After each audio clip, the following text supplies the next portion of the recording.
રાતથી જ જામનગર શહેર જિલ્લાની વાત કરીએ તો જામનગર શહેરમાં લગભગ 1200 જેટલા લોકોને સ્થળાંતર કરવામાં આવ્યા છે જે નીચાણવાળા વિસ્તારમાં રહેતા હોય. કમિશનરશ્રી, ધારાસભ્યશ્રીઓ, ચૂંટાયેલા બધા પદાધિકારી બધા સાથે મળી અને સતત અહીંયા આ કંટ્રોલ રૂમમાં જ આપણે બધા અત્યારે ઉપસ્થિત હોય તો અહીંથી જ સતત એ લોકો ઉપસ્થિત રહી અને આખી સ્થિતિ મોનિટર કરી રહ્યા છે. કંટ્રોલ રૂમના નંબર્સ બધા નાગરિકો સુધી પહોંચાડવામાં આવ્યા છે. ફૂડ પેકેટ્સની વ્યવસ્થા કરવામાં આવી છે. હું આપના માધ્યમથી તમામ નાગરિકોને વિનંતી કરું છું, અત્યારે જે સ્થળાંતર થઈ ચૂક્યા છે એમને વિનંતી કરું છું કે આવતીકાલ સુધી આપે આપનું જે સ્થળાંતરની જે જગ્યા છે એ મૂકવાની નથી, કારણ કે હજી નીચાણવાળા વિસ્તારમાં આખી રાતમાં આજે પણ વધુ વરસાદ આવવાની સંભાવના છે. હજી કોઈ લોકો એવા હોય જે ખાસ કરીને વોર્ડ નંબર 2, 4, 10, 11, 12, 16 આ બધા વોર્ડમાં અને જિલ્લામાં પણ જે નીચાણવાળા વિસ્તારો છે, ઊંડે, 2, 3, આજી ડેમ, બધા ડેમો અત્યારના ઓવરફ્લો થાય છે. એટલે નીચાણવાળા વિસ્તારમાં જેટલા લોકો રહેતા હોય, તમારા સુધી કદાચ તંત્ર ના પહોંચ્યું હોય, 99% પહોંચી જ ગયું હશે, પણ ક્યાંય પણ એવા કોઈ લેપ્સીસ રહી ગયા હોય, તમે નદી નાળાથી નજીક રહેતા હો તો હું તમને વિનંતી કરું છું તમે તંત્રનો સંપર્ક કરો અને તાત્કાલિક સ્થળાંતર કરો એવી હું આપ સૌને અપીલ કરું છું. આપણે અત્યારે બધા જાગૃત રહીએ. જે આખી પરિસ્થિતિ છે એનાથી આપણે સૌ અવગત છીએ, પણ આમાં કેવી રીતે આપણે સૌ જાગૃત રહી અને ઝીરો કેઝ્યુઅલ્ટી સાથે કોઈ પણ જાનહાની વગર આપણે કેવી રીતે આમાંથી નીકળીએ એ આપણા બધાના એક સજોડા પ્રયાસ હોવા જોઈએ. તંત્ર પૂરી રીતે સુસજ્જ છે. અત્યારના આપણી જે ફાયરની ટીમ છે એને પણ ઘણા બધા રેસ્ક્યુ કરેલા છે. SDRFની ટીમ છે એને પણ રેસ્ક્યુ કરેલા છે.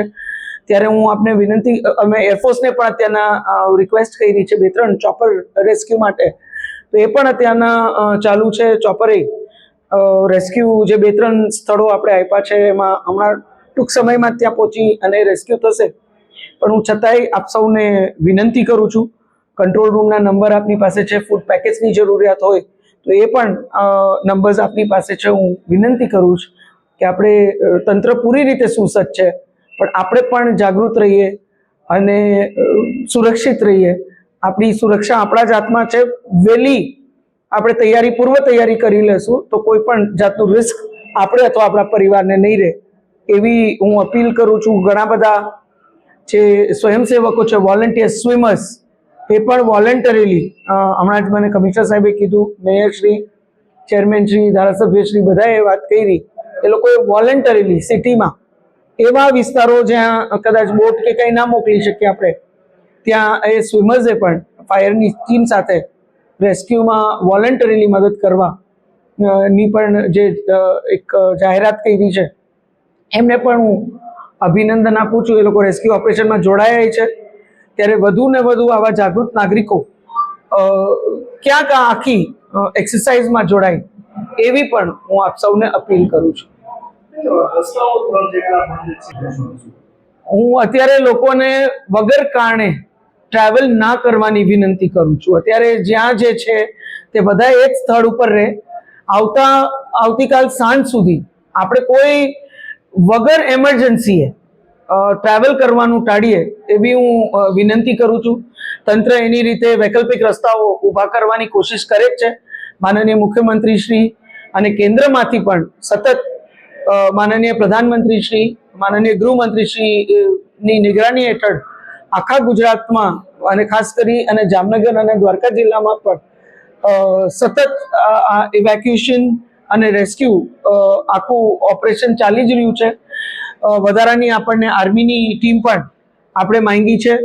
દ્વારકા જિલ્લામાં પણ વધુ આર્મી ટીમ આપણને મળી છે. જામનગર માટે પણ માંગેલી છે. એ પણ ટૂંક સમયમાં હમણાં આપણને મળશે. નેવીની પણ ટીમ, કારણ કે એમને પણ પાણીનો ખૂબ અનુભવ હોય, એ વધારાની ટીમની પણ આપણે માંગણી કરી છે. એટલે તંત્ર બધી રીતે પોતાની રીતે મહેનત કરે છે. સતત માનનીય મુખ્યમંત્રી શ્રી આખી આપણી પરિસ્થિતિની આખી દેખરેખ કરી રહ્યા છે.